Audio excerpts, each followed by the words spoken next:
యేసుక్రీస్తు నామములో మీకు అందరికీ వందనములు. ప్రతి ఒక్కరు కూడా మారుమనసు పొందమని మరి దేవుని యొక్క మాట మనం దేవుని వాక్యంలో చూస్తున్నాం కాబట్టి ప్రతి ఒక్కరు కూడా మారుమనసు పొందాలి. ఎందుకు మరి యేసు ప్రభువుగారు ప్రతి ఒక్కరు మారుమనసు పొందమని చెప్పినారు? ఎందుకంటే సాతాను కొరకు ఉంచబడిన నరకంలో వేయబడకుండా ఉండటానికి. అంటే నరకంలో ఎవరు వేయబడతారు? పాపం చేసిన వాడు. మరి పాపం చేసిన వాళ్ళు ఎందుకు నరకంలో వేయబడతారు? వాళ్ళకి పాప విముక్తి లేదు కాబట్టి. పాపాల నిమిత్తం పరకి మరి ఎటువంటి పశ్చాత్తాపం కానీ పాప క్షమాపణ కానీ లేదు కాబట్టి వాళ్ళు నరకంలో వేయబడతారు. ఎవరైతే యేసు రక్తంలో వారి యొక్క పాపాన్ని కడుక్కుంటారో, అంటే యేసుక్రీస్తు నమ్మి యేసుక్రీస్తు దేవుడని మరి నమ్మిన తర్వాత యేసు రక్తం వల్ల నా పాపాలు కడగబడతాయి, యేసు రక్తం నా కొరకు చిందించినారని నమ్మినప్పుడు తర్వాత వారు దేవుని దగ్గర పాపాలు ఒప్పుకున్నప్పుడు దేవుడు వారిని క్షమిస్తాడు, పరిశుద్ధపరుస్తాడు. పశ్చాత్తాపడాలి దేవుని దగ్గర పాపం నిమిత్తం. అంటే నేను చేసిన తప్పని హృదయంలో గ్రహింపగలగాలి.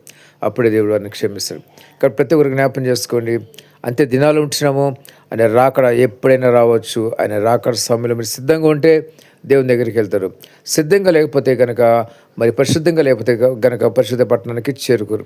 మీకు అన్నీ తెలిసి ఉండొచ్చు, యేసు రక్తం తెలిసి ఉండొచ్చు, నలుగురు బోధించవచ్చు, మీరు స్వస్థత కార్యాలు చేసి ఉండొచ్చు. ఏది చేసినా ఏం చేసినా కూడా మీరు క్రైస్తవ పేరు పెట్టుకున్నా కూడా యేసుక్రీస్తు దేవుడని నమ్మినా కూడా మీ పాపాల క్షమాపణ లేకపోతే కనుక ఆ దినమున ఆ గడియలు ఆ క్షణంలో మీరు పరిశుద్ధంగా లేకపోతే కనుక పరిశుద్ధ పట్టణంలోకి చేరుకోలేరు. ప్రతి ఒక్కరు గమనించండి, జ్ఞాపకం చేసుకోండి. మరి పరిశుద్ధంగా పవిత్రంగా జీవించండి. అని రాకడ ప్రశ్న కూడా ఎవరికి కూడా మరి తెలియదు. అతి సమీపంగా ఉంది మాత్రం ప్రతి ఒక్కరు కూడా చెప్పగలుగుతున్నారు. అది త్వరలో రావచ్చు.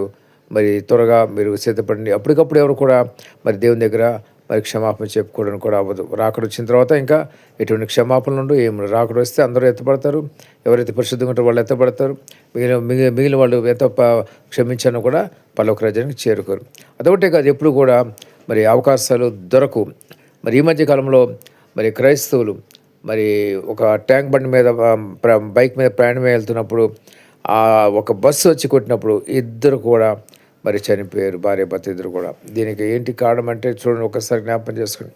మొదటగా దేవుని చిత్తంలో బయటికి వెళ్ళలేదు వాళ్ళు.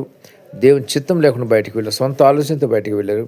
ఇంకోటి చూడండి, వాళ్ళకి ఆఖరి క్షణంలో కూడా ప్రభావాన్ని క్షమించిన అవకాశం కూడా లేకుండా ఒకరికి మెదడు బయటకు వచ్చింది, ఇంకొకరు వెంటనే మరి చనిపోయారు. కాబట్టి గమనించండి, జ్ఞాపకం చేసుకోండి. ఎప్పుడు ఎక్కడ ఏమి జరుగుతుందో తెలియదు కాబట్టి అవకాశం కూడా ఉండదు. క్షమించు ప్రభావం అవకాశం ఉండదు. కాబట్టి ప్రతి ఒక్కరు జ్ఞాపకం చేసుకోండి. మరి సిద్ధంగా లేకపోతే కనుక సమయం మించిపోతున్నది.